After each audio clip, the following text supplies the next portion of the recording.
You're listening to the Sports Media X podcast with your hosts, Jeff Demers and Marnie Tisdale.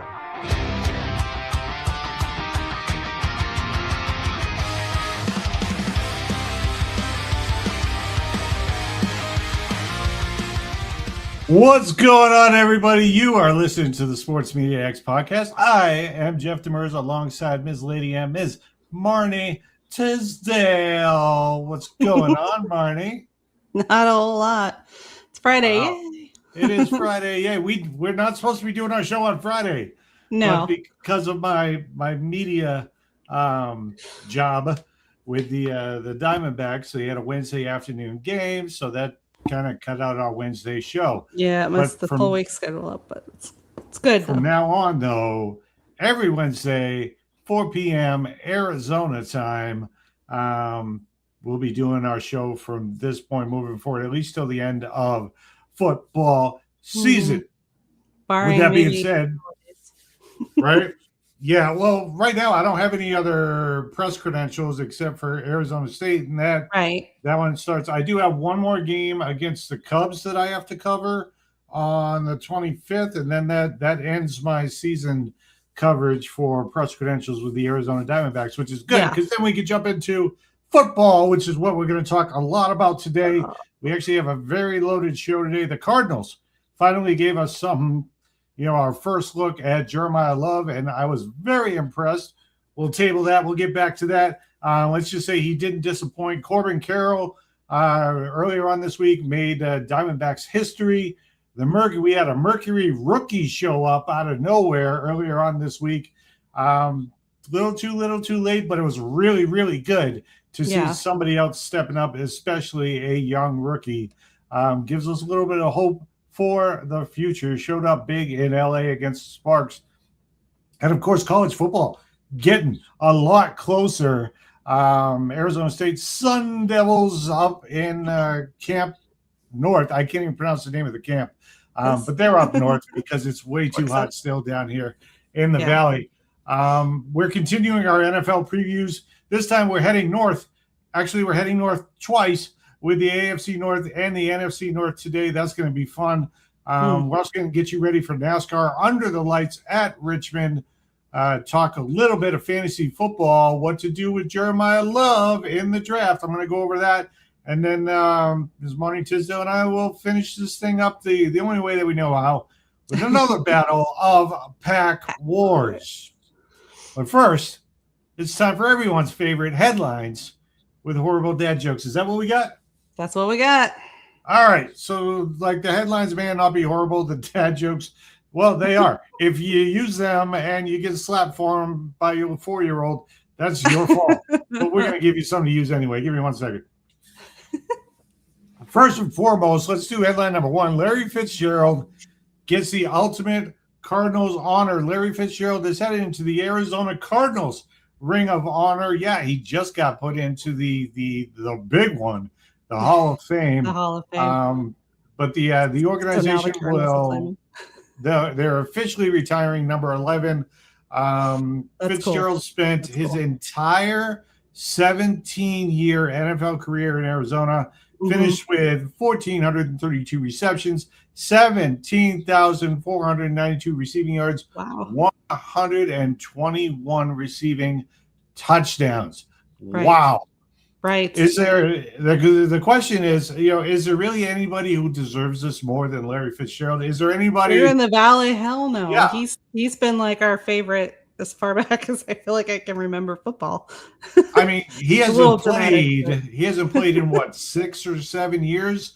And it's been a minute. He is still the face of the Arizona Cardinals. He's still a favorite here in the Valley. No matter how you felt about the Cardinals, everybody loved Larry Fitzgerald. He's a good dude too. So his name, his legend has become synonymous with the Arizona Cardinals. I love it. He's not just simply one of the greatest receivers in NFL history. He's such a great guy. He's still working with the city of Phoenix. He's on the city council. Yeah. So, I mean, just great guy overall. The question that I have for you, and this one might be tough, is Larry Fitzgerald the greatest professional athlete in Arizona sports history? We've had a couple of good athletes come through here, though. And like, even if you want to take the athlete out of it, people that have impacted the Valley, you could say Pat Tillman, for example. Huge impact. And then I Randy see some Johnson. of the names. Yeah, I love Randy Johnson. You gotta love the big unit. He's amazing. I put on that list. I ate at a Chipotle with Steve Nash one time. And not like I sat down and ate with him, but I was there and he was there at the same time. You were both there. You guys both went out to eat at Chipotle. The same restaurant. Technically, it was together, but it really wasn't. It was together in the same place. He's one of the few I have met. You got to love Charles Barkley. Yeah, Charles is somebody I would love to just sit down for lunch with. I think that would just be endless. It'd be entertaining, to put it mildly. Yes. Let me throw this name out there, since her number is about to be retired and she is going to be in the Ring of Honor. How about Diana Taurasi, arguably one of the greatest players in WNBA history, definitely one of the greatest, if not the greatest, for the Phoenix Mercury. So she'll get her jersey retired. They're giving away a little, like the first 5,000. It's this Sunday. The first 5,000 people get like an actual like goat. And then the rest of the people get like a replica jersey or something. It's going to be a great day Sunday when they put her name up in the Ring of Honor downtown. So it's going to be like really, really cool. So we may not have had champion teams very much, but we have had our share of really good players blow through the Valley at least. Randy Johnson was on a championship team, and Diana Taurasi. Okay, but the Phoenix Suns, not so much. We lost our hockey team. Remember KJ, Kevin Johnson. Kevin Johnson. Still a little sour about losing the hockey team. I would trade our football team for a hockey team, and I love football. You know how the Coyotes left me. That's how I say it. They cheated on me with another state, and they left. That's how I feel about it. They found somebody. It's like, why would you stay in an abusive relationship when you found somebody else that likes you more? Like Utah, they went to the playoffs a year after they left. Yeah. Ownership matters. It matters a lot. Cardinals. God, I can't. I'm just like, I can't do Michael Bidwell or the Bidwell family for another 100 years. Like, even like, I can't even do them for another 5 years. They need to sell the team. And just like, I'm cheering for the Cardinals, even as a Patriots fan, because I live in the Valley. But like, I'm a diehard Patriots fan first and foremost. If the Cardinals ever play the Patriots, a little loyalty to the home team, even if they're not your team. But it's so sad that they have an owner that's arguably one of the worst owners in the league. The family has owned the Arizona Cardinals for almost 100 years, or the Cardinals in general, back to the Chicago Cardinals in the late 1920s. They've done nothing with it. Nothing. So, like, I mean, anybody else would be like, if you look at, I'm going to bring this up again. If you look at the Boston Red Sox, right? They went 86 years without losing. The last 70 years before they brought in a new ownership, it was run by the Yawkey family. Terrible. They finally got new ownership, and within 3 years, they won a World Series. Right. You know what it reminds me of? I don't remember the name of the soccer club, but when we were watching Wrexham and they were like, this one soccer club, make the owner sell, like the fans were rioting to try to force him to sell the team because they hated what he was doing so much. Yeah, almost. It's just bad. That was my side rant for today. But I might consider. No, you know what? I can't, because Randy Johnson was on other teams too. He didn't spend his entire career. Yeah, Larry Fitzgerald for the loyalty factor alone. I would put Fitz at number one. I do love the big unit though. I would definitely put him number one. I like Randy Johnson. I've had the opportunity to talk to him on multiple occasions. Really good guy. Yeah.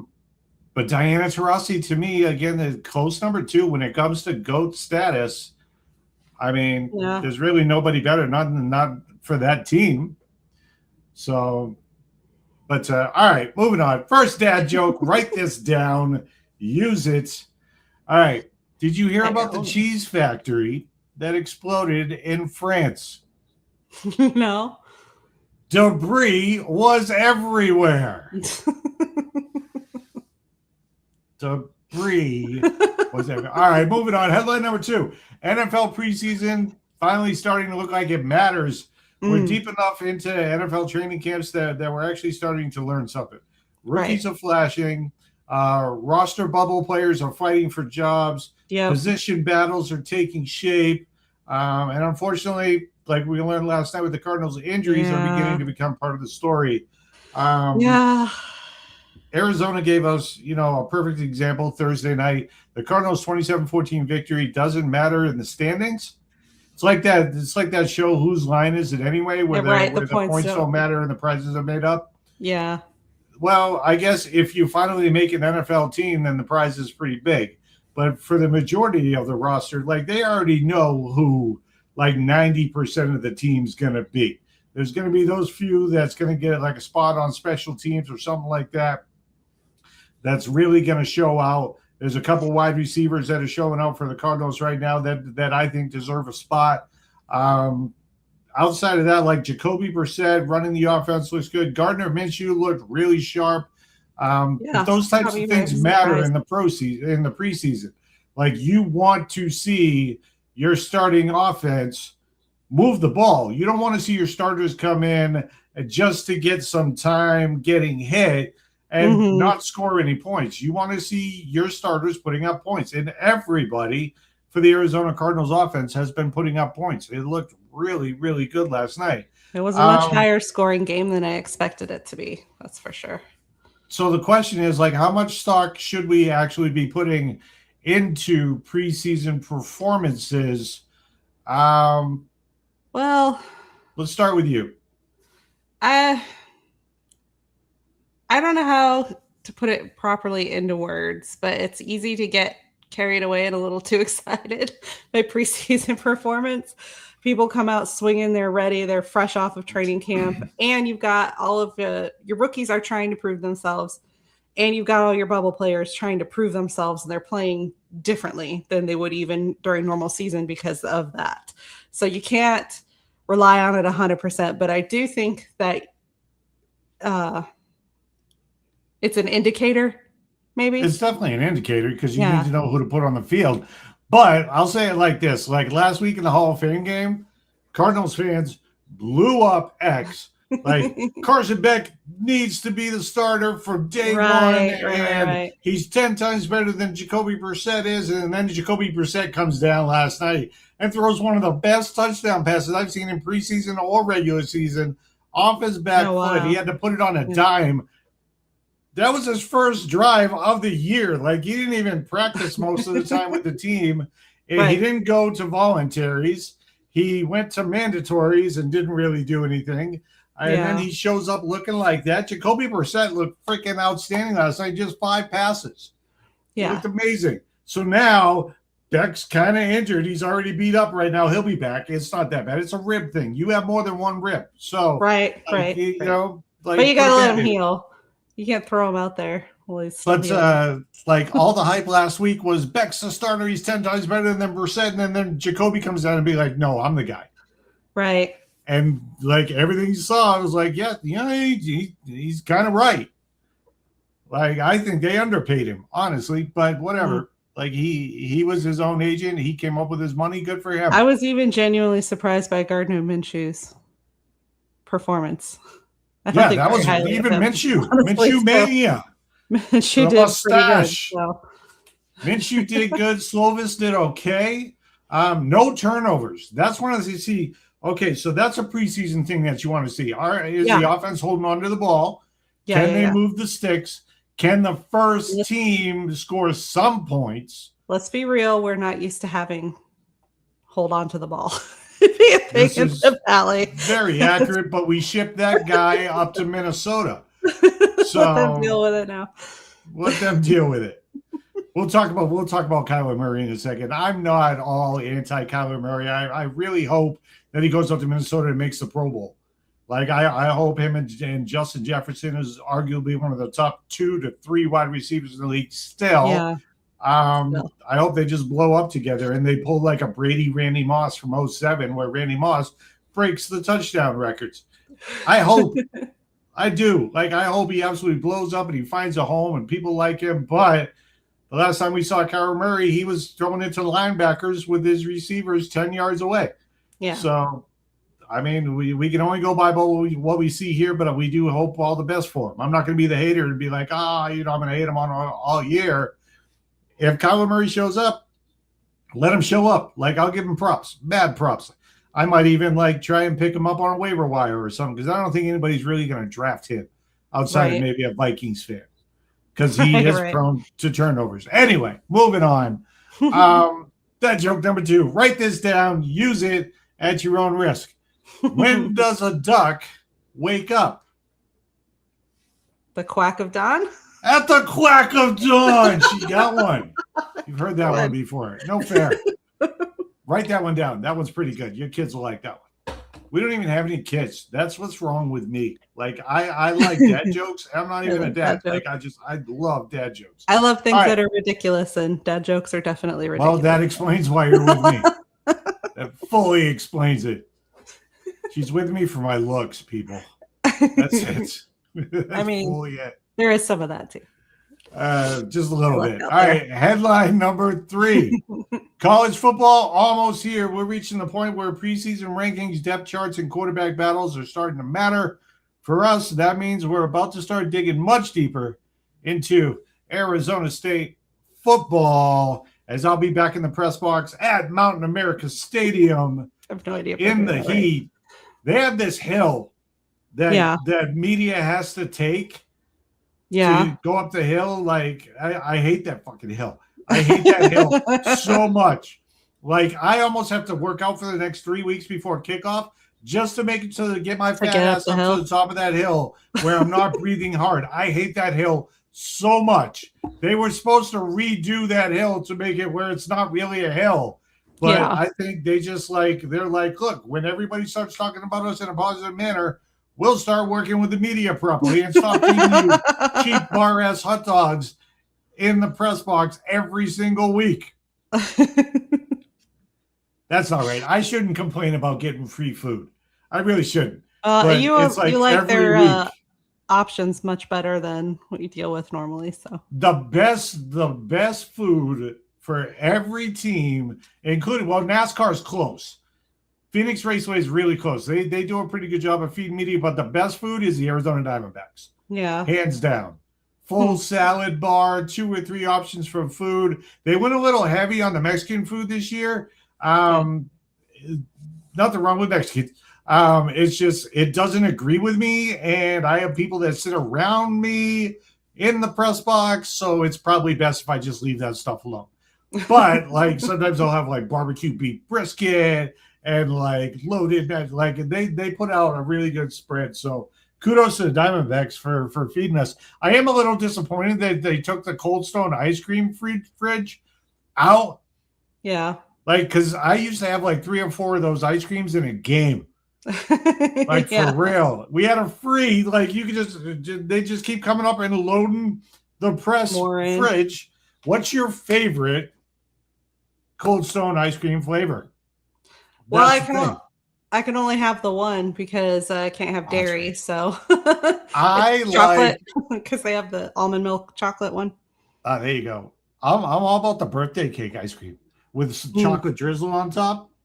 Absolutely, that's amazing. But sometimes, for some reason, when I get the chocolate stuff, man, my it just doesn't work with me. So I have to have the vanilla stuff. Birthday cake ice cream. That's me. Put it in the comments. If you're in the Valley, you like Cold Stone ice cream, let us know. Kind of where you at? Where you at with Cold Stone ice cream? What's your favorite? Everybody knows Cold Stone ice cream. Yeah. If you're human, anyway. You live here. You've at least heard of it. If you haven't gone in there and you like ice cream, then you're just depriving yourself. So look, this is something I want to talk about, and I'd like to get some feedback from the people that are listening as well. Preseason polls are fun, but how much do they actually tell us? That we don't already know, right? I feel like it's probably at that point, it's just more what the general opinion is. It's what you get out of them than any real facts. Yeah, this team should be good, so they're a top 5, but they haven't played any games. It's like NASCAR. NASCAR has standings and rankings every single week, but they don't release the first standings until they've actually made a race. Right. So I think personally, maybe they should wait 2 or 3 weeks to come up with the first poll. How about that? So you don't have good teams trying to move 20 spots up just to prove they deserve to be there. Even in the NFL, I'm generally like the first couple of weeks, my general opinion is it should be like this, or it looked like on paper, because you haven't seen them do the thing yet. So you got to get like around week 5 before you pretty good idea of how they're actually. So about halfway through the season ish. Doing the thing. Yeah, close a third of the way in, something like that. I don't like that because it'd be the same thing with college too, though, because you are just guessing based on what is on paper up until you have something to actually go off of. How many years do we see like a number 1 team lose in the first week and then like they're crap for the rest of the season? Like they end up losing 3 or 4 games, but they were put as the number 1 team or the number 2 or 3 team preseason, so they actually got that ranking to start there, but they really weren't that good. I honestly don't know that it would be that terrible of an idea if they didn't stick to them the way they do. You know what I mean? Like if they were updating those rankings live, they do, as but you will not week live. by week. But they don't. They actually do after like the first. I feel like they're bad about it. I feel like they're slow. I feel like they are slow. Have a couple of they losses, shouldn't. And they don't put them in the right place for that. So I don't like the preseason rankings, and I don't like what you're saying. It, but if they updated them better, it wouldn't be as bad as it is. But you got a team that they rank number 1 that stays that way, even though they have a 0-3 thing. Well, if they had 3 losses, they wouldn't be number 1. But I do see what you're saying, because you have teams with more losses ahead of teams that don't have that many losses just because of where they started. Yeah, but they lost to the number 5 seed, but you put the 5 team there. That's your fault. Right. Like, let them play a game or 2 or 3 before you come out with the rankings. That's all I'm saying. It would make it more of a free-for-all for the fans, too. I think people get a little more excited about seeing where their team, like when the chips fell, where their team ended up. Or they'd be disappointed because they realize that their team's not as good as what people said there was, which is what happens every single season. Which is why we should wait, a couple of weeks before putting out the rankings. Anyway, all right. What kind of music do mummies listen to? I have no idea. Isn't it obvious? Rap. I thought you nailed that one. They're just down there jamming out to Eminem and Snoop Dogg. That's awesome. Rap with a W. Yes. That's funny. All right. Headline number 4. What makes a great sportscaster? One of the interesting NFL media stories in this uncertainty surrounding Tony Romo at CBS and JJ Watt potentially receiving an expanded opportunity alongside Jim Nantz. So, this is my question to the listeners and to you as well, because I'm on social media during the games all the time, and all I hear is, this guy's terrible. He can't call a game. This guy doesn't know what he's doing. Well, what are you actually looking for in a good broadcaster? What makes a former athlete a good broadcaster? Because according to public opinion, the greatest to ever do it, also known as Tom Brady, is terrible at his job. I think he's great because he's really good at breaking down film. He's one of my favorites. We may be a little partial. No. Strictly the way that he broadcasts is one of my favorites, because he explains in detail the strategies and the moves and why they did what they did. And I enjoy hearing that as much as I enjoy hearing the silly stories and the jokes and comments about families and stuff too. But I like you could hear Tom Brady's enthusiasm for the game. Yeah, I like that. Hear his expertise when he's doing this. So he's one of my he's one of my favorites because of that. You're looking at maybe personality, chemistry between the two, obviously important. They do a lot of practicing before they actually put them on TV, by the way. Yeah. Storytelling, I love it when I hear stories from athletes. Love it. That's why I like talking to like old people like Randy Johnson. I like the grizzled longtime announcers that have been doing it so long that they just remember a game from the 70s. Yeah. They can give you all the details. Yeah, I like stuff like that too. So, like, knowing when to talk, knowing when not to talk, I think that's just something that you kind of, know. Like, I always thought that there was like a button that they pushed when they wanted to talk, but they don't. They just go right into it. Talk. Yeah. But yeah, like, I want them to be knowledgeable. I want them to have some sort of a personality. Definitely have to have chemistry, and I love the storytelling. Yeah. Like, I absolutely love the storytelling. I want to hear the stories of back in the day, or like the time where Tom Brady told Bill Belichick to go fuck himself. Like, I want to hear about that stuff. That's great. I agree. I tend to love, I'm going to throw this one in there. I tend to love when they get so excited. They say something totally wild and unhinged. I don't mean inappropriate. I just mean like some like 100 in fish grease or whatever that one guy yelled out that one season that nobody will let him forget now. Yeah. Those moments make my day. I love that. That's pretty good. Because it's the excitement translates when you can hear in their voice. Like, it translates. The downside is, and I noticed this in media, right? Because I'm not the typical media guy. Like, I get press credentials, I cover teams, but I didn't get my degree in communications. I didn't get my degree in journalism. By the time I realized I wanted to get into sports media, I already had 3 business degrees. I didn't want to go back, right? But then I started looking at, like, how hard would it actually be to get hired at, like, Arizona Sports or something like that.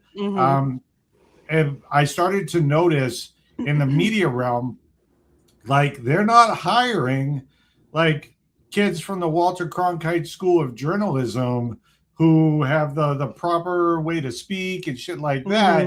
They're hiring the NFL guy that just retired, or the NBA guy that just retired, that's coming in with 5 million followers and an insight to the game that, quite frankly, I don't have.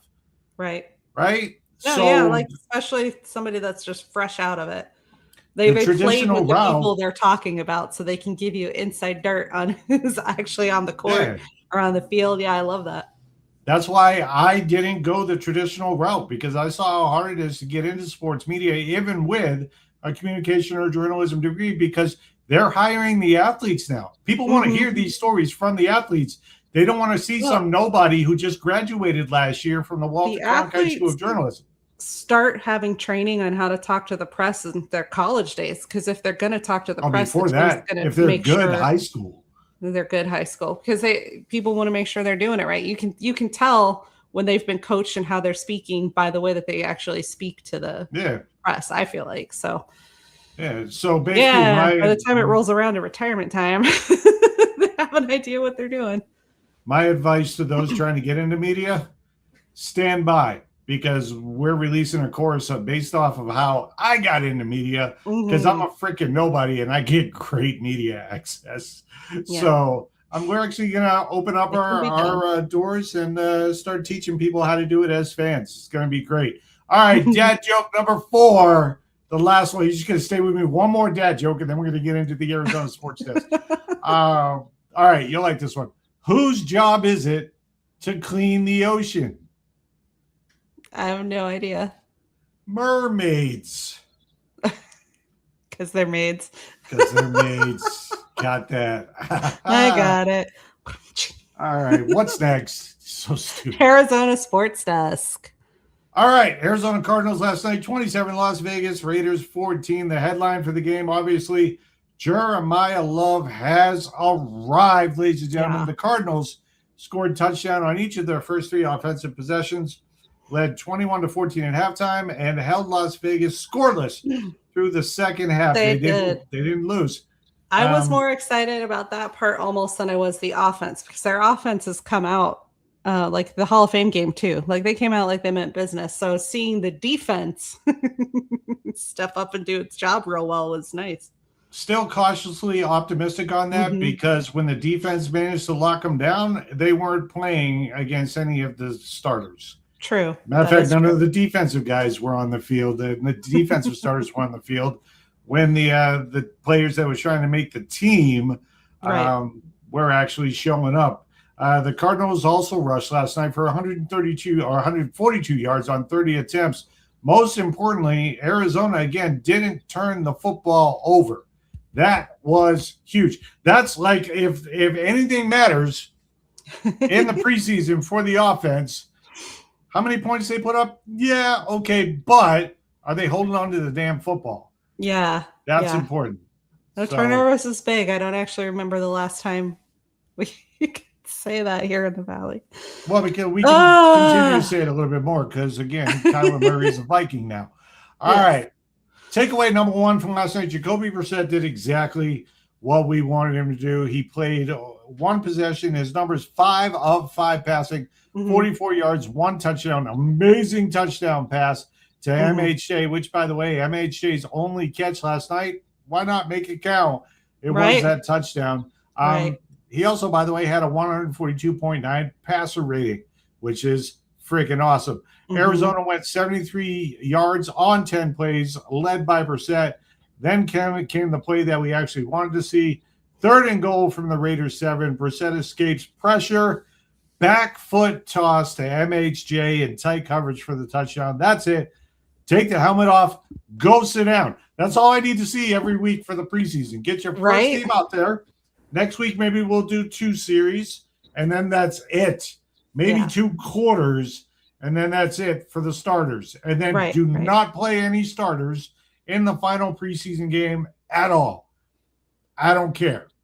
No starters. We're already seeing like our 2nd-round pick last night, which we started a little late today because I was waiting to see some updates. We still have not got an update on Chase Bisontis, which I'll touch on in a second. I hope he's all right. It did look like he tore something, so I've got nerves about I don't want to speculate, but it did not look good. It didn't look good.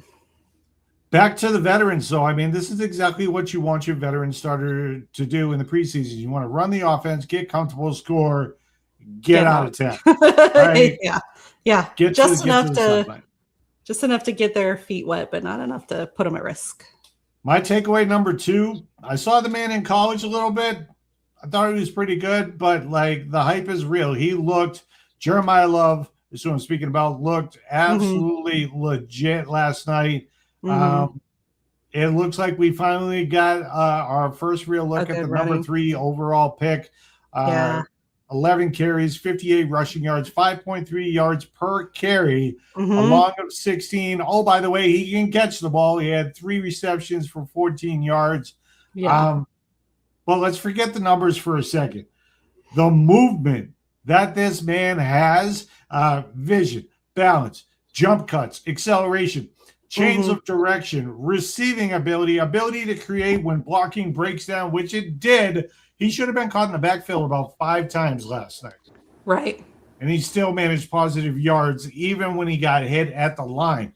I think one of his most impressive plays came when the original run appeared dead behind the line. He avoided defenders, spun away, and turned what should have been a loss into a 10-yard gain on 3rd down. Later on that game, he actually ripped off consecutive runs of 14 and 16 yards.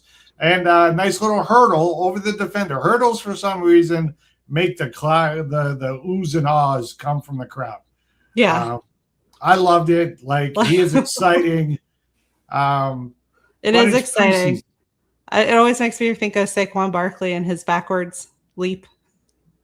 I don't want to get too overhyped.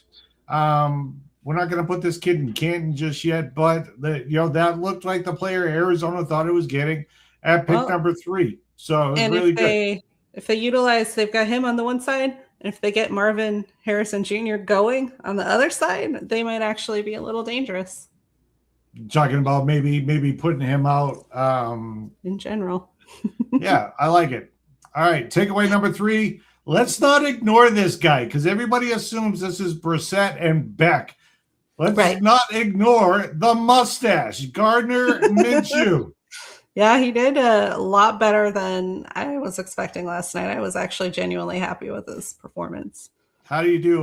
14 of 16, 101 yards, 2 touchdowns, 0 interceptions, 132.6 passer rating, 87.5% completion percentage. Yes, he led 2 touchdown drives. The second was particularly impressive, 75 yards in 2 minutes and 56 seconds. Oh, by the way. finished off with a 6-yard touchdown to Jalen Brooks, who has also been very, very impressive this preseason so far. He looked good last week, looked good again last night. But let's get something straight. There is no quarterback controversy. Brissett is the starter, but having a veteran backup who can operate the offense matters. Let me say this as well while we're on the quarterbacks.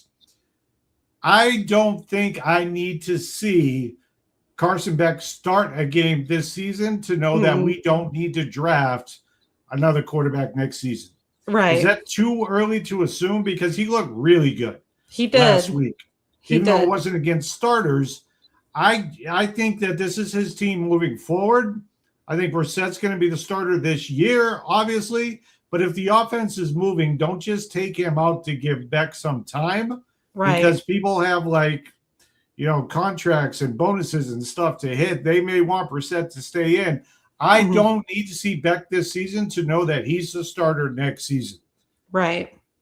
Am I wrong for that? Like, do we need to see him this season? No, because I think that's the whole point of cultivating a young rookie quarterback into something you can use is to take your time and to give them the ropes and to show them and to teach them. Like the LA Rams, I want to say, are the team that's really known for that. Like, so they have Matthew Stafford, but they got themselves a rookie that they're planning to slowly incubate into the system, right?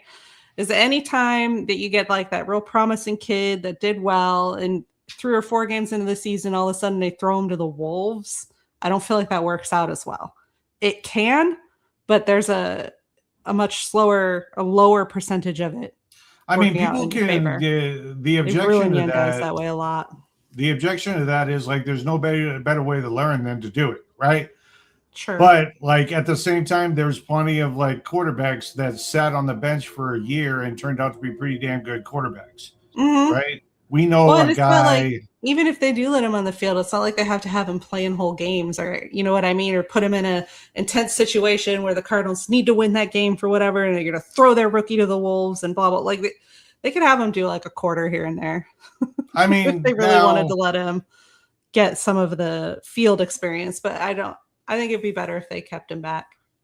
I think so too, but keep in mind that the over-under for wins for this team is set at 3.5 because the defense is like terrible. Right. It's still terrible. It is. Let's just because they got some people back, like you don't think like DraftKings knows that they got returning starters. They're putting up a bunch of money to say that they're not going to be good. Like I'm hearing 6 wins, 7 wins, 8 wins from the Cardinals faithful. If it was that easy, don't you think the over-under on DraftKings should be higher than 3.5? Right. They still have one of the hardest schedules in all of the NFL. They do. I think 3rd hardest, right? So, like, let's pump our brakes a little bit. The offense is going to do what the offense does, but you need a defense to stop the other team from scoring because your offense is not going to be able to score on every single drive. This is not preseason. We'll have to see them figuring that out through the season. We'll have to pay close attention and make sure that's something they're actually building. I know Beck will get a start this year in the regular season, eventually at least 1, 2, or more. But personally, I think it's his team next year, and I don't need to see him. Right. I really don't. Like, let Minshew be the backup and have Beck as, I don't know, not the scout team defense, but he doesn't really need to be out there. Right. I honestly don't think he needs to be out there. That's just my personal opinion. I know there's a lot of fans out there that are really on the Beck bus and want to see him out there this year, but you just paid a good sum to a guy that apparently is still pretty good, even though he's 34 years old. I really don't need to see him out there no sooner. If you got to put him out there, no sooner than week 15. That's what I'm saying. All right. My question is, this is a serious question, kind of. Who the hell is Jalen Brooks? And how is he not a number 2 or 3 on another team? Every preseason gives us one of these guys. Against Las Vegas, he had 6 targets, 6 catches, 52 yards and a touchdown. He led Arizona in both receptions and receiving yards. And he wasn't just producing against 4th-string players with 2 minutes remaining. he contributed to meaningful drives with Gardner Minshew. And he looked good last week as well. So the question is, did Jalen Brooks just put himself into the roster conversation? He should have. It's going to be tough. He should have, a little bit at least, like, because it wouldn't hurt to experiment in the first couple of weeks. Nothing else, but it's hard because Cardinals management historically is not great at picking up on stuff like that. Yeah, that's more like a lack of faith in the franchise than this is. I think the guy earned a spot, right? Because another name that I'm going to throw out there is one Reggie Virgil, who had an amazing one-handed catch last night for like 24, 25-yard reception. Right. He's another guy that you're looking at that like, if you got Brooks versus Virgil, I mean, Virgil has the nicer catches, but Brooks has been getting in the end zone. So more stuff, yeah. Well, they still got a couple of preseason games left to be something put to watch. It out there. So, all right, takeaway number 5: the defense started badly, then adjusted. Las Vegas went 10 plays, 68 yards, and a touchdown on its opening possession. Right. There appeared to be a communication breakdown on Michael Mayer's touchdown. They also had some tackling problems last night. But here's what matters: the second half, like regardless of who was in there, 0 Raiders points. That's what I like. That's what I like. Good. Full stop. That looked good. We want to see that. Those same players are the ones that gave up the winning touchdown to Carolina in the Hall of Fame game. So to see them step up and really go after those final roster spots, very encouraging, I'll say at the least. Yeah.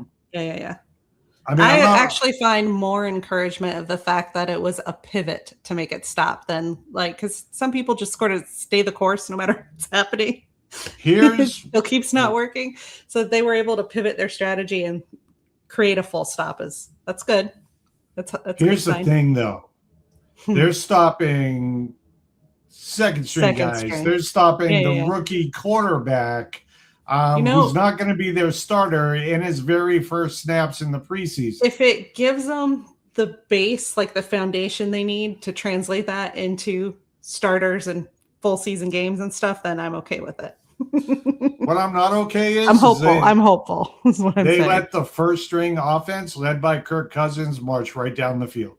And that's when our starters were on the field. Yeah, I know. Kirk Cousins. Maybe we need more of our second string defense to not be second string anymore. Yeah.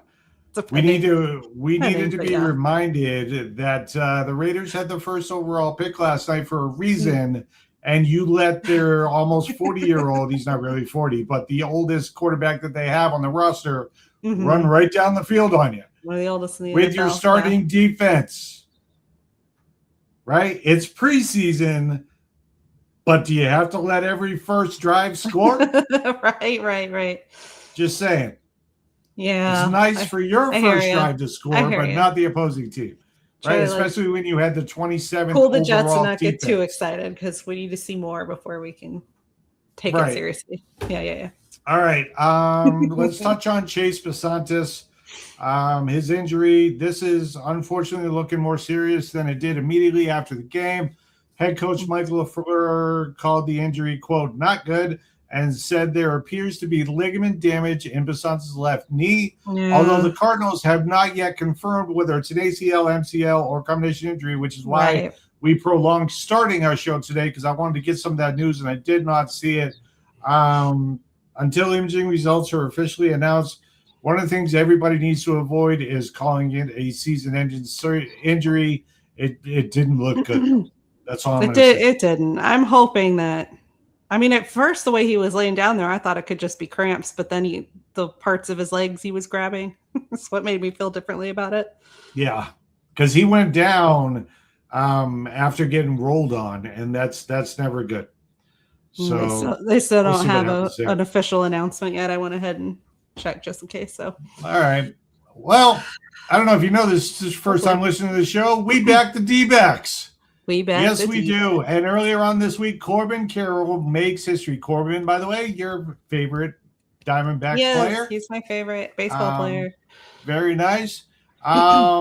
let's start positive. Corbin Carroll, career home run number 100. I was in the building for it. Absolutely. Cool. Opposite field Jack, by the way. I'm losing my voice. We still got a long way to go. He's over here somewhere. He's one of these guys. He might be behind the microphone. Or up there.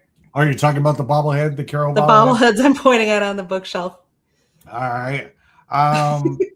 Corbin Carroll became the third fastest player in MLB history to reach at least 100 home runs and 50 triples. He also homered Tuesday, the game before, meaning he leaves the Colorado series with homers in consecutive days. Right. Where is Carroll eventually going to rank among the greatest position players in Diamondbacks history? I mean, they had a pretty good outfielder who's at the top of almost every offensive stat by the name of Luis Gonzalez. Gonzo. Like everybody loves Gonzo. By the time it's all said and done. If we keep Carroll long enough, he's going to get there for sure. So you think he's going to surpass the legend, the guy that hit the game-winning hit against the Yankees in Game 7 to win the only title in the Valley as far as men's sports go? You got to say Corbin Carroll is going to pass it. I think that's your favorite guy. He is my favorite guy. I think he can. I think the potential is there. I'm excited. With that being said, he is amazing to watch. And he's fast. Yeah. He is so friggin' fast. Like anytime he splits the outfielders, for anybody else, it's a single. For him, it's minimal, a double, sometimes a triple. Right. Like, so it's amazing. I enjoy watching him steal bases. That's probably my favorite thing that he's really good at. You know, I can't come up and say he's definitely going to beat him, or he's definitely going to pass, or definitely not going to pass Luis Gonzalez. Right now, I'll just say he's still building his resume, right? But that resume is becoming pretty damn impressive here in the Valley. So kudos to Corbin. Hopefully he has a good week. Next 6 games, they got Boston, and they got Atlanta starting tonight, and then they go to Boston before they come back home. Okay. So there is that. So that's the good stuff. Now let's talk about the bad stuff. Yeah. Arizona lost the finale on Wednesday, which is why we didn't do our show on Wednesday. So we didn't do our show and deprived all of our followers so that we can watch the Arizona Diamondbacks. I could sit in the press box and watch them lose, not just the game, but that series to the worst team in the National League. Yeah. I was just checking the score on my phone and I had a moment. Come on, you guys. Unbelievable. They're the worst. What are you doing? They lost that game 6-4. The Diamondbacks fall to 64-58, lose 2 out of 3 at home, by the way, to Colorado. And here's the stat that should drive everybody crazy. I was losing my mind looking at this. I was like, did we really just leave 15 runners on base? And we lost by 2. They had the bases loaded 3 freaking times. Yeah. 3 times. 1 time with 0 outs. And only managed 1 run on a bases loaded walk by, I think it was Ildemaro Vargas. That was it. And that was when they had the bases loaded with no outs. Yeah. They got a walk. They got a run off of a walk, and then that was it. They had 11 hits, 8 walks. They loaded the bases in the 5th inning, the 6th inning, the 7th inning. How many runs did that get? 1. Are you serious? The Diamondbacks didn't have trouble getting guys on base. They had trouble getting the damn hit that mattered. Right? They should have won that game by 6 runs. Yeah. Easily. Yeah. 3 hits would have brought in 2 runs apiece easily and blown it open. Like, it's just, it was terrible. Oh, by the way, the guy that was looking pretty good as a starting pitcher, Merrill Kelly, who actually led, by the way, 1-0. Let Colorado put 4 on the board in the 2nd and another 2 in the 4th. Suddenly it's 6-1. The bullpen, however, deserves some credit because Arizona relievers held Colorado scoreless over the final 5 innings. It was a really good job by the bullpen. So many opportunities for the offense to just take back the lead, and it just never happened. Yeah. Couldn't finish it. That's just that can't happen. kind of stuff they need to really take a look at at least for going into next season if they can't make it do anything for them this season. Because that's the thing. They're still fighting. They're still fighting for October. You can't have bases loaded over and over and not do anything with it. Yeah, you just can't. You got to figure that out. But Colorado is 48-73. Right. You're the team that's fighting for October. You're home. You won the Monday game 9-0. Right. And then you lose the next 2 games. Right. Those are games playoff teams absolutely cannot give away. You might be able to lose 1 game to a bad team in a series. You can't drop the series. Not when you're in the hunt for the playoffs. Like, it's just, you can't have it. So now they hit the road. They got 3 at Atlanta, who, oh, by the way, pretty damn good. Then they got 3 at Boston, who is arguably one of the hottest teams out there. They might have backed off the pedal a little bit as of late. But, like, I think like exceeding expectations would be 4-2 on this trip. Acceptable would be 3-3. I would be very concerned if they were 2-4 on over these next 6. And then, like, obviously we would have a problem if they went 1-5 or even got swept in both cities. That can't happen. It can't. I agree. So that's crazy. What question do you have? What's the minimum record Arizona needs on this road trip for you to still feel good about where they're headed? They can't be worse than 3-3. They cannot finish this trip worse than 3-3 and still, in my mind, say that we're a playoff team. Right. They have to be 3-3, 4-2, 5-1. Hell, let's go freaking sweep them. That would be both best, of them. yes. That would be amazing. We sweep the Dodgers. Right. We win the season series against the Dodgers. Let's beat Atlanta. Let's beat Boston. Yes, I'm a Red Sox fan. Let's freaking beat Boston. Right. I'm saying I'm going to be on the Pesky podcast Sunday night, by the way. Which I can't believe they brought me back, because the last time they brought me on, I told them, I said, the Diamondbacks are going to win 2 out of 3. They laughed at me. Lo and behold, the Diamondbacks went into Boston and won 2 out of freaking 3. So they invited me back, and guess what I'm going to say? The Diamondbacks are going to win 2 out of 3. Yeah. They got me on the show on Sunday. I can't wait to go back. Shout out to the Pesky podcast, by the way. Amazing guys over there. They always have me on. All right. So the Phoenix Mercury is another how do you go from being in the WNBA finals last year to you're not going to make the playoffs? Right. You're absolutely not. But I mean, they did lose Sabali, but I feel like she should have been just a small piece, not like the whole puzzle. No, she was a big piece. What it felt like this year. Piece. I think based on her, when we struggled this year, it's been because we struggled down low. Thomas can only do so much. He can't get a rebound. She can't play it all by herself. That's just not how it works. But in times of darkness, sometimes there's just a small light out there. Maybe not for this season. Maybe it's for next season. But we had a rookie show up in Hollywood. They got a much-needed 94-87 win over Los Angeles. The story is rookie Noémie Brochant, 24 points, career high, and she led Phoenix in scoring. This wasn't like garbage time production and a blowout. This was a rookie leading her team offensively in a 7-point win on the freaking road. Right. I was impressed. Big time impressed. Like, I loved it. I mean, you go into LA, Plum is hurt. They didn't even play. Plum didn't even play. So you're already thinking we're down. Who's going to step up? I don't know. Hey, we got a pretty damn good rookie on our team by the name of Noémie Brochant. Apparently, pretty damn good. So, I know we're not going to be in the playoffs, but this matters.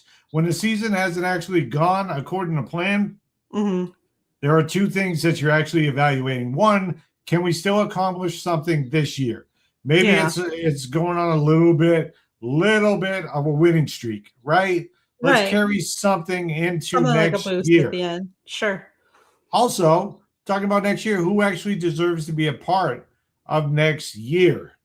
That's the thing. So you need Brochant players like her and players that really want to be there. Like Copper's been pulling like her load, like Thomas has been doing her thing, but without Plum being on the court, and there's no saying that she's going to re-sign in free agency with Phoenix next year because she's going to get offered a lot of money. She's very talented. She's an all-star. Yeah.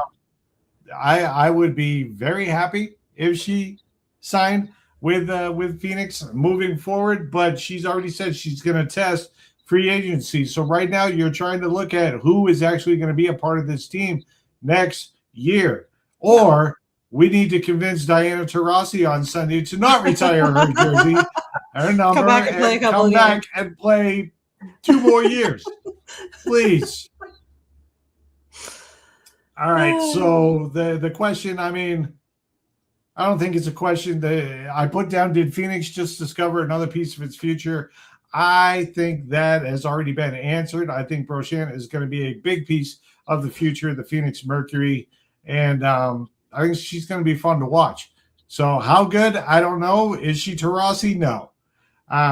But she's a spark. That's it. Actually, she's not a spark. She's a Mercury. Pun. All right. Let's not forget the finish, though. This was a very competitive game with multiple ties and lead changes. Phoenix finished strong rather than letting another close game slip away, which is what they've done a lot this year. They've come out the first 3 quarters and been on fire and then just fall apart. They've blown multiple double-digit leads heading into the 4th quarter this year. They have. So the fact that they held on, very important for a team that desperately needs something positive. So what's more important right now? Trying to make one last push this season or using these remaining games to find out which young player belongs to the future? Yes. They're not in the playoffs. They're not going to make the playoffs, right? No, so, but you do want to see, like, let's get a 3-game, instead of a 3-game losing streak, let's get a 3-game winning streak going. Let's see if we can do that against, not just about anybody, against anybody, but let's see if we can do that against playoff caliber teams. Let's see if we can put together 2 or 3 strong games, even if we only lose by like a point or 2, like in 3 games, but we win 2 of those 3. That shows a lot of heart for these ladies, and gives us some hope for the future. But like we already know they're out of the playoffs, but we don't want to see them just give up, right? We don't want to just bench the starters. We don't want to just bench Copper. We don't want to bench Thomas for the rest of the year. We want to see them playing, and we want to see them. But at the same time, we want to see our starters playing.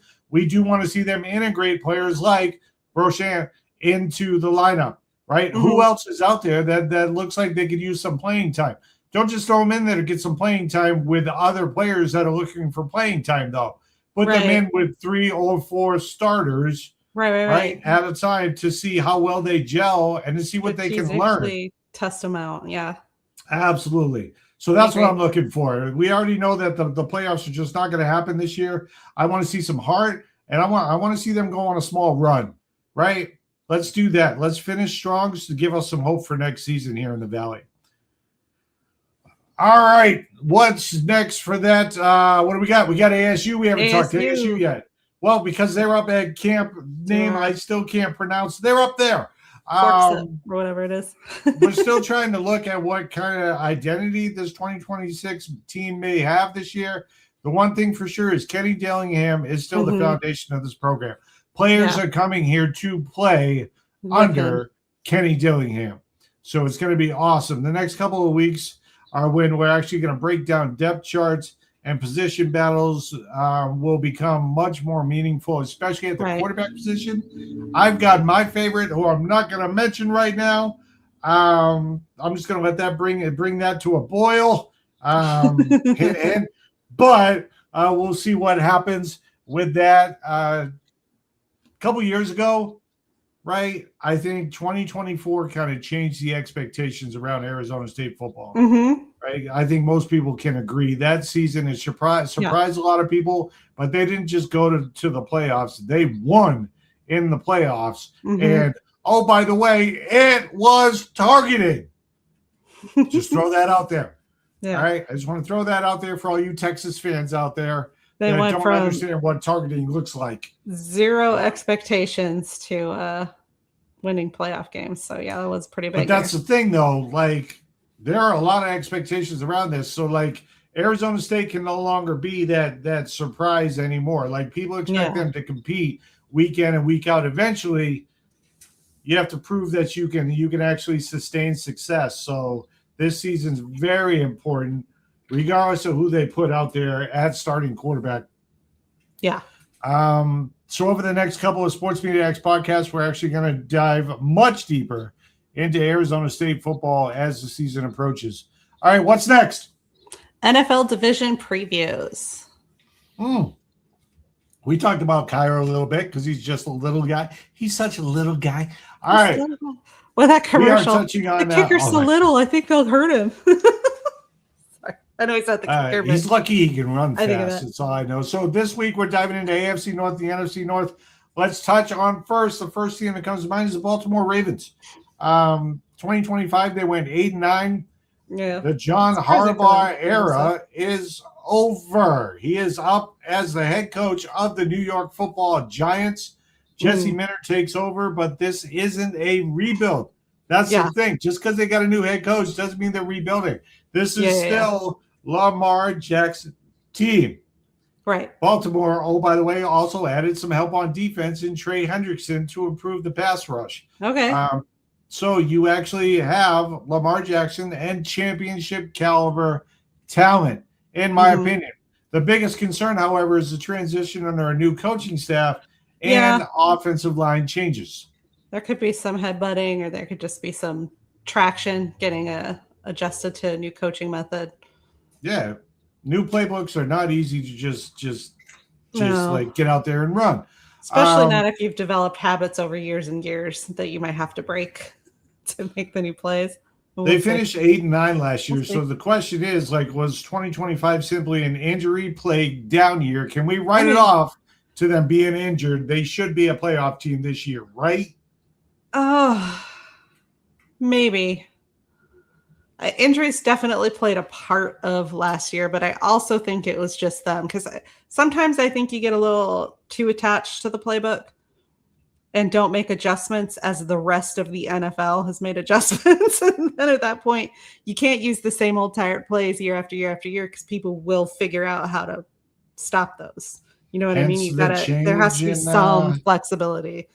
I felt a little bit of it for the change. I felt a little bit of it was that. Okay. As well. This year, I believe that this is a bounce back team this year. They will have more than 9 wins this year, or at least more than 8 wins. Yeah, I had to catch myself. 9 wins, maybe 10, because honestly, I really don't think there's a standout team in this division, even with a healthy Joe Burrow, which by the way, let's go and jump into the Bengals. They finished last year, 2025, at 6-11, 3 straight seasons without a playoff appearance. And here's the thing. Their head coach, Zach Taylor, survived again. Yeah. Everything relies on Joe Burrow's health this year. Because that's what they've been betting on for years now. Because when he plays, he's amazing. But they've never been able to, get him to be out there the whole season. He's still got Jamar Chase. He's still got T. Higgins. That would give them automatically one of football's most dangerous passing attacks without even bringing the tight ends into play. The problem for Cincinnati, outside of staying healthy, has been their defense. They finished near the bottom of the NFL defensively last season. Yeah. So the question is, if Cincinnati misses the playoffs again this year, is Zach Taylor gone? Go ahead and put it in the comments. Let me know. That's a good question, because honestly, there have been a couple of times already where it would have made sense for him to be gone, and he's not. I think if they don't make the playoffs this year with a healthy Joe Burrow, right, he's gone. It's probably how he keeps skating by, is because there hasn't been a healthy Joe Burrow for the whole That's season. Exactly how. That's my excuse. That's what they've banked. Quarterback. Can't win without a quarterback in this league. All right. Let's talk about the Steelers. I don't really want to, but we have to. Honestly, though, the Steelers might actually be the most fascinating storyline in the AFC North. You have Mike McCarthy coming home. You still have the old man, Aaron Rodgers, who has said 2026 will be his final NFL season. Okay. So, but he did kind of hint that a couple of times already. So I don't know if I take it seriously yet. No, he's done. I'm taking it seriously. He's done. He shouldn't have played last season. So. Exactly. That's why I'm saying this is going to be his last season.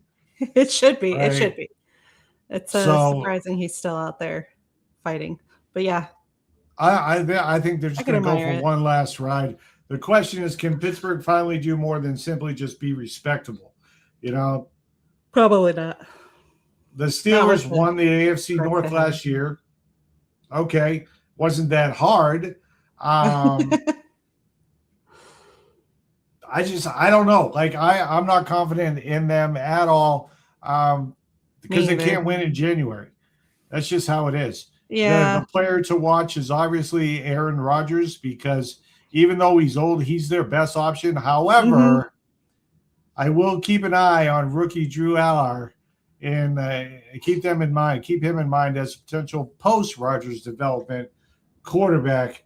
I don't know if Aller is going to be the future of the Steelers or not, but I think he'll get some starts this season. That's all I'm going to say on that. Now, let's talk about the Cleveland Browns. The mess that is the Cleveland Browns. Hey, they got a new head coach, shockingly. His name is Todd Monken. Once again, who the hell is playing quarterback for the Cleveland Browns? We're already into preseason. We have no clue who the starting quarterback is. I don't care who starts the preseason game. Right. I don't know who's going to be starting week 1. Right. It's between I'm surprised Deshaun Watson. Is still there. Well, he has to be because they're paying him a buttload of money to be there. Fuck that one all up. You have Deshaun Watson. You have Pro Bowl quarterback. Shedeur. A little bit of sarcasm on that. Shedeur Sanders. You got Dylan Gabriel. And, oh, by the way, you drafted another quarterback in Taylor Green. Mm-hmm. This is just a mess. This is an absolute mess. It is. I don't think they know what they're going to do. They're going to just flip a coin. Week 1, they're just going to flip a coin. I think you should make Deshaun Watson take every single snap this season because you paid him so much freaking money. Right. You got to make him work. Yeah. Win or lose, get your money's worth, which is probably 4 years too late. Right. But, get your money's worth if you can out of them. This is easy. They're the 4th place team in this division. That's the easiest 4th place pick I will make in all of our projections. It's a shame. New head coach. It sucks. This isn't even that hard of a division to win, quite honestly. It's not. They're the 4th place team. They are the 4th place team. Hard deadness, yeah. My prediction for the AFC North, in the same order, Baltimore, Cincinnati, Pittsburgh, and Cleveland. The division winner for me is Baltimore. The dark horse, if they can stay healthy, Cincinnati. Yeah. Are we overlooking Cincinnati if Joe Burrow stays healthy, though? Can they take that number 1 seed? Yeah. It's just it's a big if. It's a big if because it hasn't happened yet. Yeah. It's been a while since the kid's a mess. He's not as bad as Tua, but he's a mess. So all right, so that's an easy pick. Let's switch over to something a little bit harder, and that's the NFC North. Every team last season finished above 500 last year. They did. Let's start with the Bears. 2025 record 11-6. NFC North champions. Year 2 of Ben Johnson and Caleb Williams looked really good last year. He did. The kid's only been growing since they threw him in that spot. So, but the thing about being successful, depending on your level that you expect for success, is you have to be more successful the following year. Agreed. So the expectations have to change. Last year, Chicago proved it could win. Now everybody expects them to win. So the question is, can Caleb Williams go from exciting young quarterback to legitimate MVP level player. I definitely think he's going to come close to that mark, if not exactly dead on. Like I think he's capable of it. He hasn't fizzled yet. And a lot of times these young guys, when they get in there and they do real well their first season, you get around a second season and it's like a match going out. Like Mac Jones would be a good example of that, how he played for the Patriots, or that's because they didn't have an offensive I want to say on the coordinator. Commanders. So I don't see that with Caleb. I think he's going to end up impressing us and be a pretty decent name. I don't think he's ever going to hit like Patrick Mahomes status, mind you, but I think he's going to be pretty good, mid-level, reliable quarterback. All right. My concern for Chicago Bears is not their offense. I think they're going to put up plenty of points. Their defense is not good, but they're still the team to beat in the NFC North. Yeah. You look at the Packers. Jordan Love gives Green Bay quarterback stability. The big early concern is, Micah Parsons and his health. Like if Green Bay has to survive part of the early season without Parsons at 100%, the Packers need to stay afloat until their defense gets its biggest weapon back. So the question is, they definitely need him. The question is, can Green Bay avoid digging itself into an early hole? If I go based on their historical performance, I would say no. They're probably not going to manage. Zero faith in Love. Zero faith. I would like to hope so, because they do have some good building blocks. I think they could make a pretty interesting team to watch this year, but I don't think they're going to. I think they're going to be in a hole. Competitive, sure. Honestly, I don't like how Green Bay starts their season, but I do like how they ramp it up. So I would say that this is a scarier team in November than it will be in September, because they got to get healthy. Yeah, they do. Micah Parsons. Once they do, there'll be trouble. Yeah. Micah Parsons is that dude, and like with him healthy on that defensive line, like every team has a game plan against him. They need to know where he's at on every single play. So that's why I'm saying they'll be scarier in November than they will be in September. Let's talk about your second favorite team, the Detroit Lions. Yep. 9-8 last year. Let's say this. Let's not immediately bury Detroit to the bottom of this division. Last place in this ridiculous division is insane. Yeah. They still have Jared Goff, Dan Campbell, Aiden Hutchinson, Amon-Ra St. Brown. Oh, by the way, the highest paid running back in NFL history in Gibbs. They have a lot of talent on the offensive side. The concern is their offensive line transition and health. Yeah. Without that, Gibbs is fast enough to run around people. But, you got to protect Goff. You got to give him some more time. You do. His receivers. You do. There's a lot of speed in that receiver group, but you need time to let them get downfield. The defense part of the offensive line is where they need to step up. I agree. Yep. So let me ask you this. Was 2025 just a step backward, or is Detroit Championship's window beginning to close? I would like to think it's a step backward, and I would like to see them be able to pivot based on what they learned last year. But that's the hopes. I don't know what reality is going to give us. Let's touch on the Minnesota Vikings. My NFC North wild card, the fascinating combination of Kyler Murray and Justin Jefferson. And oh, by the way, Kevin O'Connell. If O'Connell gets the best version of Kyler Murray, this could be a dangerous offense. This could definitely be a dangerous offense. He's got a lot of skill. It's just the times where... If Kyler Murray comes out with a chip on his shoulder and something to prove, I think they'll do all right. I just don't know if he has a chip. Played here, I don't know if it matters that he's got Justin Jefferson on the other end or not. I just I haven't seen that fire in Kyler Murray in 5 years. Me either. It's nice to say, when he turns it on, he's amazing. I haven't seen that. Yeah, me either. Years. And he got paid a ton of money. He did. And I don't have much expectation for him this year either. It's the possibilities there, though. If he gets that chip on his shoulder, I think he could put out a showing, but I don't expect to see it. I think we're all still living off the hype that he was a number one overall draft pick. Like, that's it. Like, and we're like, oh, he's so exciting. And he's had plays. Like, we can line up plays, but we can't line up games. And that's the thing. I don't think Justin Jefferson can make up for the version of Kyler Murray that played here the last couple of seasons. So if that's who shows up in Minnesota, then they're kind of screwed. Yeah. All right, so here's my NFC North prediction. I've got Chicago at number 1. I've got Green Bay at number 2. I've got Detroit at 3rd, and I've got the Kyler Murray-led Minnesota Vikings at 4th. I'm not hating, but, like, there's so many questions.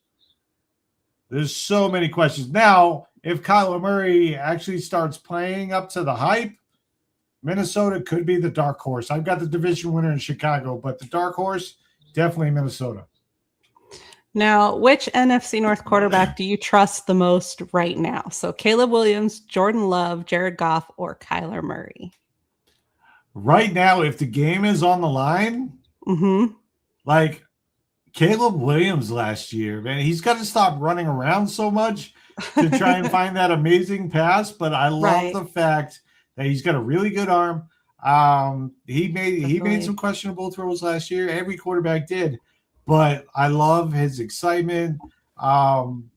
It's just like I'm more excited to watch than any other quarterback in this. Caleb Williams, Jordan Love, Jared Goff. I'm more excited to watch Caleb Williams in year 2 than anybody else. Kyler Murray, it's just you got to show me. You got to show me before I even think about buying a ticket on that bus. Right. And I probably won't. I agree.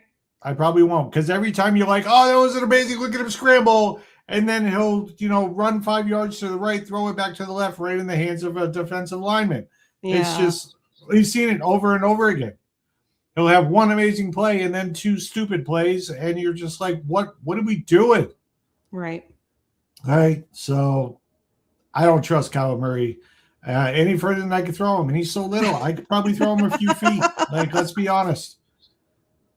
All right, so Chicago, Green Bay, Detroit. I trust Caleb Williams in order. Williams, Goff, Love, Murray. Okay. My level of trust. All right, what's next? Fantasy football. All right, guys. Here we go. We're talking specifically about Jeremiyah Love in this one. Where do you draft him? Everybody's lining up trying to get him first round. Okay, so this segment got a lot more interesting after last night's game. Before the Raiders game, our question was, is Jeremiyah Love worth his fantasy draft price? Now, we've actually seen him, and damn, like, seriously. But don't overreact to preseason. That's the thing. Yeah. Don't overreact to preseason. A lot of his breakout runs were not against starters. He's definitely got the talent. He was very exciting. That spin move, the hurdle, the speed. He can catch the ball. Lots of excitement around Jeremiyah Love. Yeah. Here's the bold case. Arizona drafted him number 3 overall. They're going to use it, right? He demonstrated Thursday that he can run between the tackles. He can create when blocking breaks down. He can catch the football. He can generate explosive plays. We know all that. That's exactly what we want from a fantasy running back, right? Here's the bear case. There are still other running backs in Arizona. That could mean running back by committee. And we still don't completely know what this offense will look like when the games count. Excuse me. So the question isn't, is Jeremiyah Love talented? Thursday answered that question. The question is, what price are you willing to pay for him? So here's my draft line. If you see him in round 1, no. If you see him early in round 2, I think that is still too rich. Okay. Late round 2, I'm starting to get interested, though. Right? Okay. If he's there in round 3, you give him to me. Grab him. Absolutely. Right. So, like, my verdict is to buy him, but don't reach. On Dynasty, that's a completely different conversation. He's 1.01 rookie territory. All right? But, like, if you're drafting, because most drafts are snake drafts now, if your picks 1 through 5, he has to be on your big board, not for picks 1 through 5, because in a snake draft, 1 through 5 at the beginning of the draft is picking the first 5. They're then picking in the back 5 of the second. That's where you start getting interesting, because you can pick him in the back 5. You can pick him in the early 3rd. If you're in the back 5, yeah, he's worth it. If he's still there in the 3rd, you better grab him. You better grab him. But if you got picks 1 through 5, do not pick him with the first 5 picks. Right. Yeah. But you've got the back half of the draft for the second round, and that's where things start getting very interesting if Jeremiyah Love is still on the board. There's probably going to be people in your leagues that are just going to be like, well, I picked in the back half. I'm picking in the back half of the first round, so I'm not going to get a chance to get him. So they'll overpay for him. Right. There will be players for that. I do not recommend that, because there's other players out there who are not running back by committee that you want on your team. Okay. He could be a really good number 2 guy, number 2 running back. I'm not saying he's a backup running back. I'm just saying he's not your first overall. Like, if you have the opportunity to draft Gibbs or Robinson, and then add him as the number 2 running back on your team, you did good. Yeah. You did really good. But if you miss on Gibbs or Robinson because you're going after Love, that is way too rich. Yeah. But again, if you're picking 1 through 5, look at where he's at in the back half of the second round. If he's there, start getting interested. If he's still there in the 3rd, grab it. 1,000%. All right, what's next?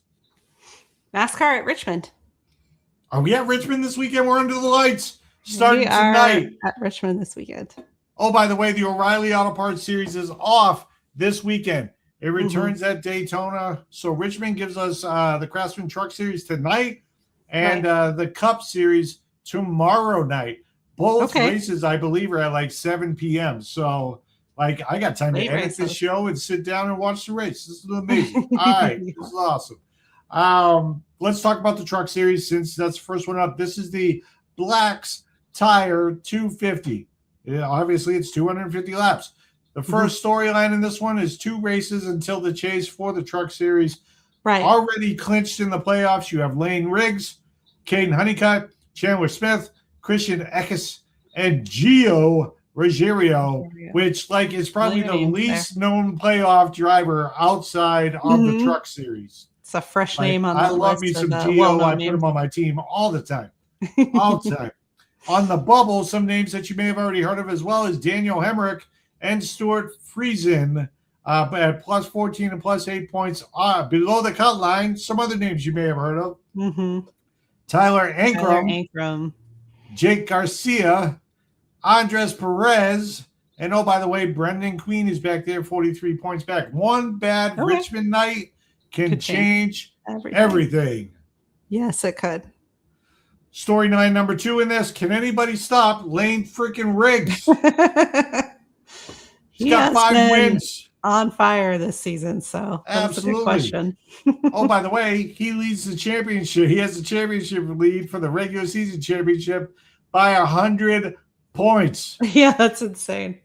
With 2 races left. He's 5 wins, so. Also coming off a ridiculous performance at IRP, that's Indianapolis Raceway Park, for those of you that don't follow this almost religiously. He led almost 200 laps at IRP, 3 consecutive poles, stage 1 winner in 4 consecutive races. Everybody on the roster is chasing that man. Yeah. Story number 3, Ty Majeski.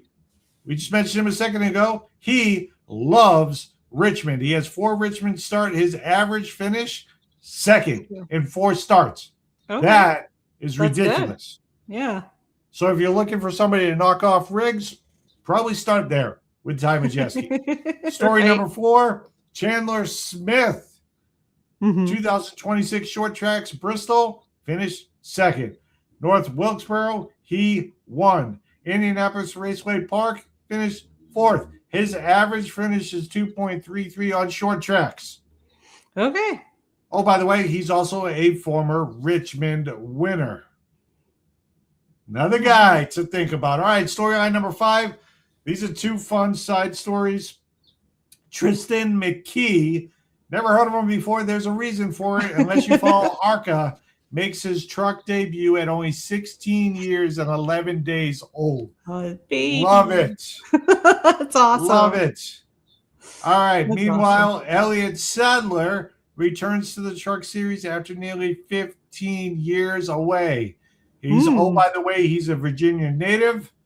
Very good. Great homecoming story in this one. Yeah, So cool. you got the youth, you got the veteran coming back. So I like both those sides 2 of the coin. storylines. Let's talk DFS, Daily Fantasy Sports. I play DraftKings. Dominator targets. We started this show before the qualifying, so I haven't seen qualifying. So I'm going to give you some advice. This is all pending what qualifying comes out. Right. Dominator targets, obviously, Lane Riggs, Chandler Smith, Ty Majeski. I also do like Honeycutt, Eckes, and Stuart Friesen. After qualifying, look for strong, short track drivers who qualify poorly. Now, why would I want you to look for a guy that's starting in the back? Because you get place differential points from a guy who's really good at short track racing. Just because they don't qualify right doesn't mean their truck isn't ready for racing. Right. All right? Right. So that's where we potentially get place differential plus finishing position plus, oh, by the way, points for the fastest laps. You got to be pretty fast to move up through the field. Yeah. All right? My truck pick today is not Lane Riggs. It's Chandler Smith. I'm going to give you my top 5 picks right now. Right now. Number 1, Chandler Smith. Number 2, Lane Riggs gets close. Number 3, Ty Majeski's right there. Number 4, Caden Honeycutt finishes in 4th. And number 5, I've got Christian Eckes with my sleeper pick being Stuart Friesen. All right. Let's see what happens with him. Let's talk about the Cup Series tomorrow night. It is the Cookout 400. It is 400 laps. Makes sense why they call it the Cookout 400. All right. 3 races remain before the chase. Richmond, New Hampshire, and Daytona. Already in the chase, Denny Hamlin, Ty Gibbs, Ryan Blaney, Tyler Reddick. Austin Cindric currently owns the final chase position. And nobody wants to arrive at Daytona needing a miracle because a big one will happen. Yeah. My number 1 driver in this, Denny Hamlin. Start here. 5 Richmond wins, 6 finishes of second or better in his last 9 Richmond races. He's been top 10 in every short track race this season, and it's Virginia. This race has Denny Hamlin written all over it. Driver number 2, Ty Gibbs. 2026 short tracks. Martinsville, he finished 4th. Bristol, he won. North Wilkesboro finished 4th. Iowa, he freaking won. His average finish is 2.5. That's insane. It is. That's crazy. Oh, by the way, maybe a little bit more momentum. Maybe a little bit more people pulling for him this weekend. Ty Gibbs is going to honor Kyle Busch by driving the M&M's machine tomorrow night. Cool. Being a diehard Busch fan, having taken amazing photographs with him in that car, outside of that car, having met him, got the autographed gear in the background. Unfortunately, it was the autographed 8 because I was working media, and as working media, you can't ask for autographs. You can't take selfies. So I actually gave up the time I got that hat signed and got my photo with him. I gave up my media credentials to 2 of our photographers so that I could just go be a fan because I knew it was important to me to get a Kyle Busch autograph. So I skipped work so that I get played. My boss was pissed that I skipped work. Anyway, I'm the boss. That's how companies run. I do. Best decision I ever made was getting that Kyle Busch autograph. So the M&M's machine will be back on the track, albeit it won't say 18, it'll say 54.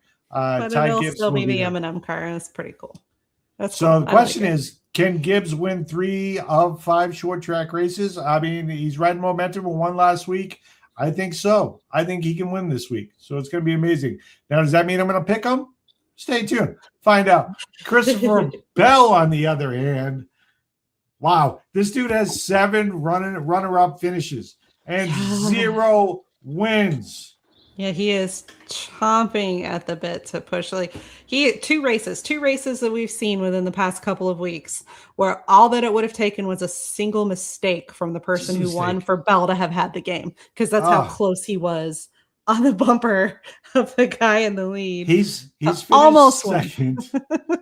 This is just, to me, like, I'm reading this stuff out. I wrote it down, but I'm reading this stuff out. He's finished second 4 times in the last 5 races. Mm-hmm. Like, seriously. Right there.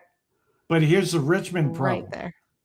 Pit penalty in 4 consecutive Richmond races for Bell, which means he's either speeding, too many men over the wall. Like, these are fundamental things that every driver practices. Right. But he's been penalized in the pits. For sure.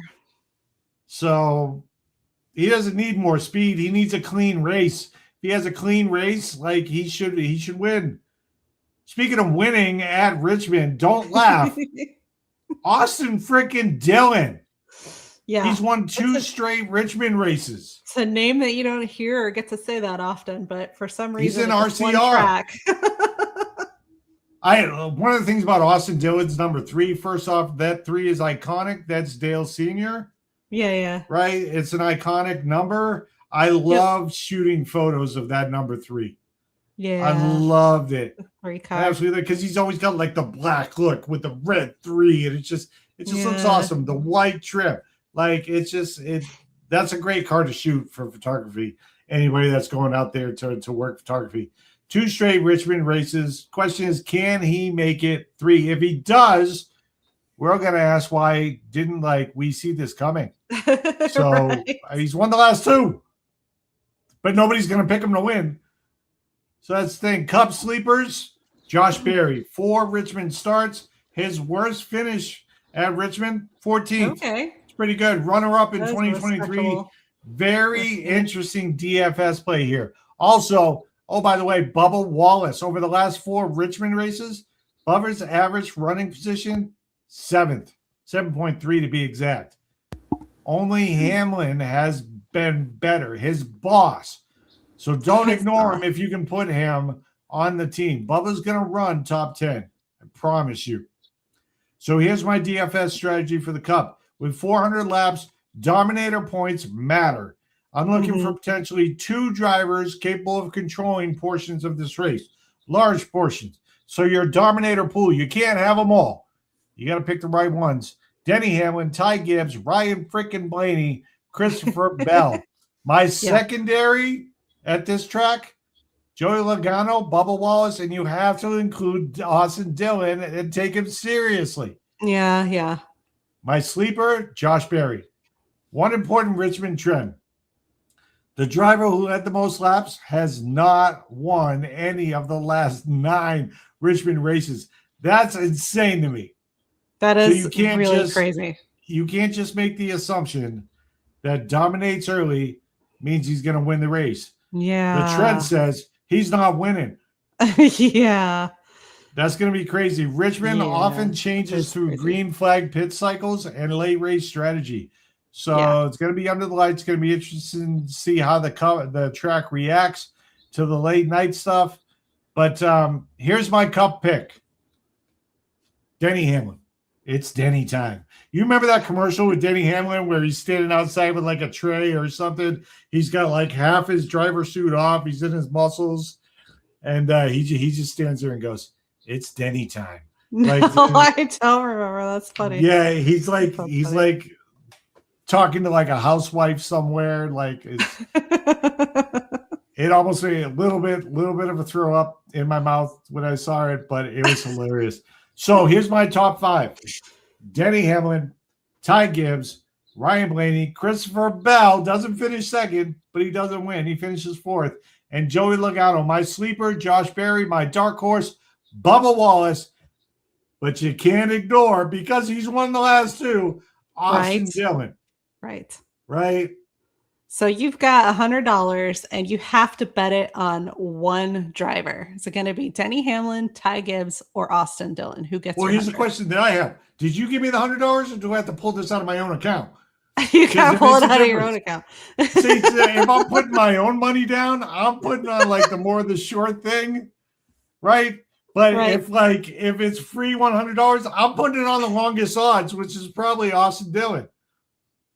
But if I want to return on my own money, I don't care if I get a return. It was a random DraftKings credit, you would go Austin Dillon. Yeah. Yeah. If DraftKings gave me $100 credit to make a single bet, I'd go Austin Dillon. If I'm doing my own money right now, Denny Hamlin. Absolutely. Okay. That way I know I'm going to get some sort of return. It won't be the best return. Right. I'm going to get some sort of return. So, yeah. $100, put it on Hamlin. If it's my money, if it's free money, put it on Dillon. Absolutely. Excuse me. All right. What's next? Pack Wars. Dun, dun, dun, dun, dun, dun. All right. So we did a blind pick. We're going through our John Russ 2025 set of 400 cards still. We do a blind pick every week of 15 cards. This week, I'm going to be honest with you. I'm not too happy about my team. I already know I won then.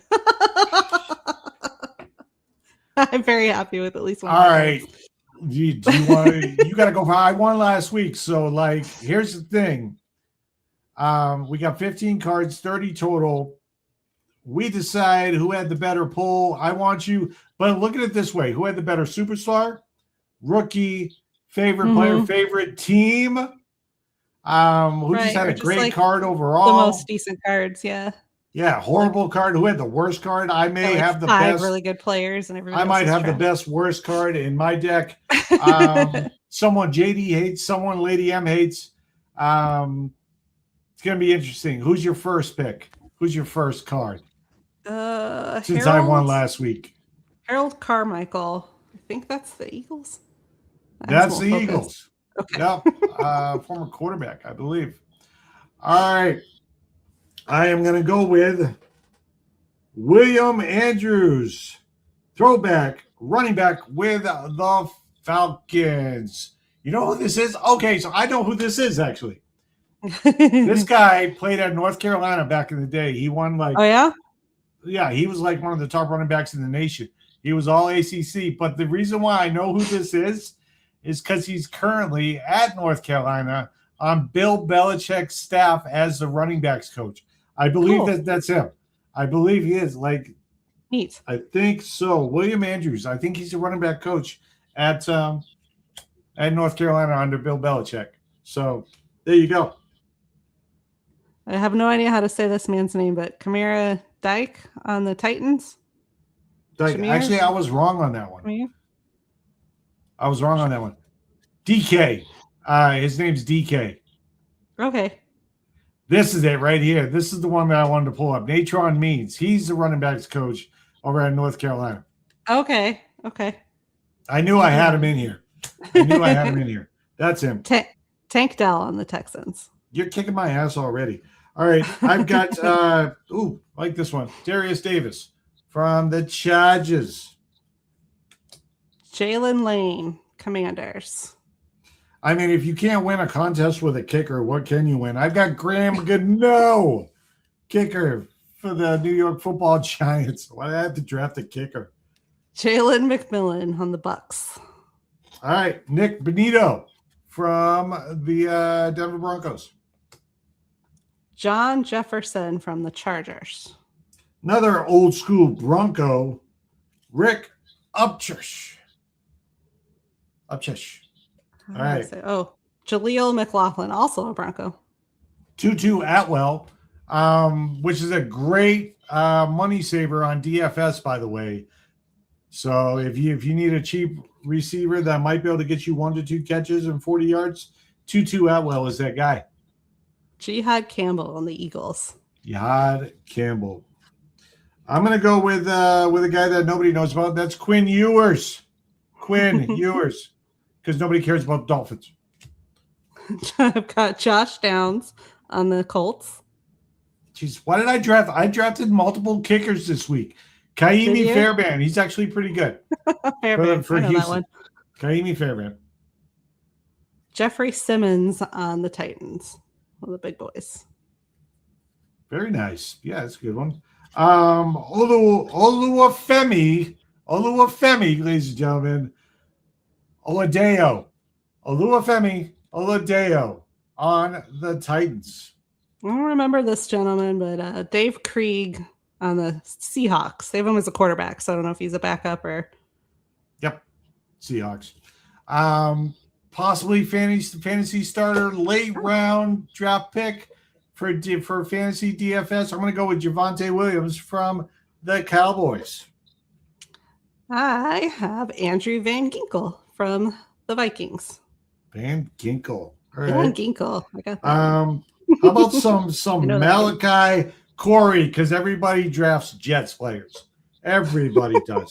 Jets, ladies and gentlemen. Suck. I hate Jets. Alvin Kamara on the Saints. Ooh, that's a good one. Mm-hmm. Re-signed with the Saints this year. I like the fact that he stayed with the Saints. I love that. Me too. Andrew Mukava, safety for the Eagles. Mike Evans on the Buccaneers. I got a lot of G-men in this one. You're kicking my ass this week. I haven't even showed you the best one yet. My last card I've been saving. Theo Johnson from the G-men. Now here's the one that makes me know that I won.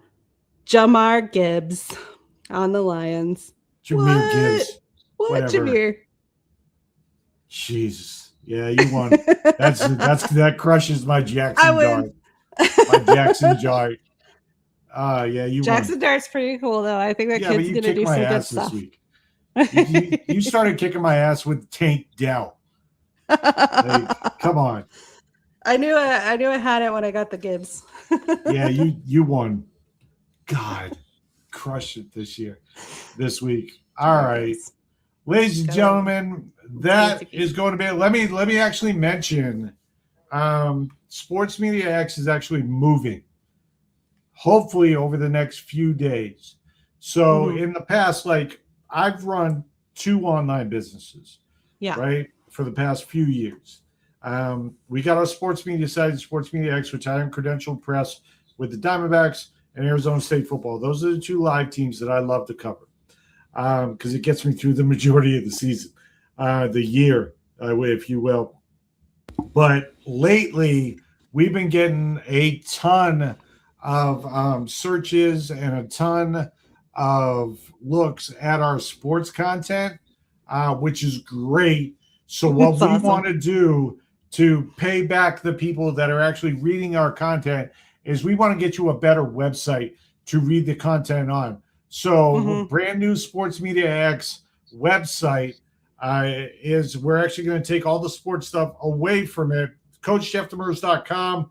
I'm a business coach. I'm a startup coach. I'm a marketing specialist. That's where most of the money comes from our brand.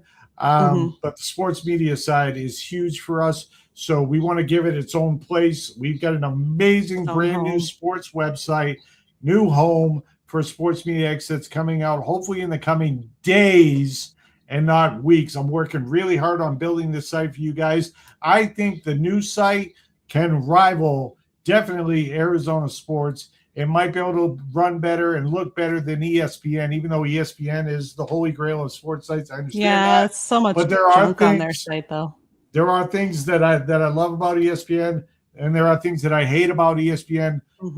What they cover, what they talk about, politics aside, let's not touch on that. There's things that they do that are really, really good, but there's also things that they do that are not so good with their setup that I'm not going to be bringing over. There's things that, like The Athletic, if you're a fan of The Athletic, there's things that The Athletic does amazing that I'm bringing over to our new site to make it like a more fan-friendly, like more content, less advertising type stuff. We do have that, but not on the homepage. So definitely more fan-friendly. I'm building that myself. It's going to look really, really good. You're going to have Arizona sports. You're going to have national sports. You're going to have fantasy and DFS on there. Lots of good stuff coming. And the thing is, we're not waiting for it to be perfect. We're going to do what I call launching it dirty. All right. We're going to launch dirty.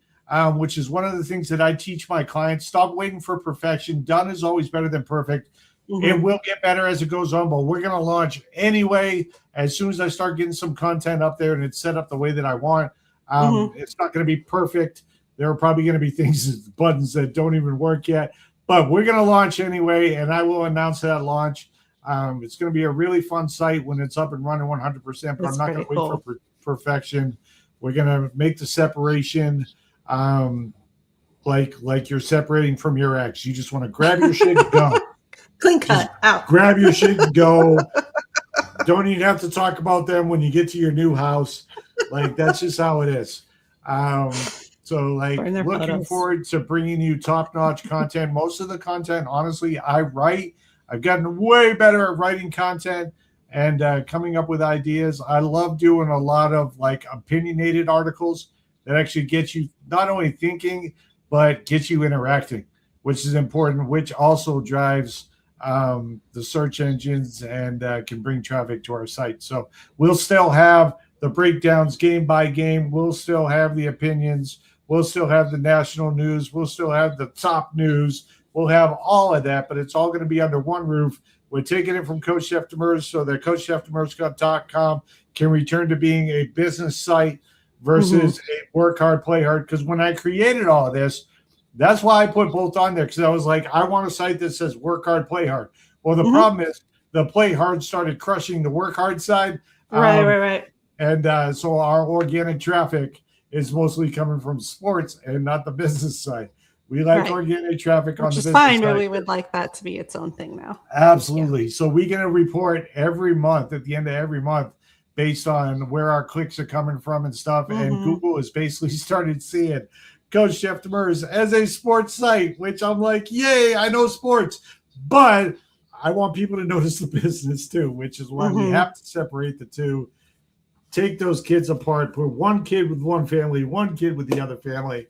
They still love each other, but they can't live together anymore. So Sports Media X will have its own website in the coming, hopefully, days. I am working really hard to get that up so you guys can get some really good content and find a new home. If you don't like ESPN, if you don't like The Athletic, hopefully I can give you a home for not only Arizona news, but national news as well. So that's the plan. All right, with that being said, Lady M, it's been fun. Usually, by the way, we don't usually go live on Fridays. I had to cover the Diamondbacks game on Wednesday, and it took over our time that we usually do. We will be Wednesdays, every single Wednesday throughout the football season, 4 p.m. Arizona time. Arizona time. Keep an eye on when Arizona. I don't know if we're changing our clocks. If we don't change our clocks, I don't know if everybody else changes around us. Like, whatever. 4 p.m. Arizona time. Every Wednesday will be the show. Lady M, what are the final words? Keep loving sports. Wow.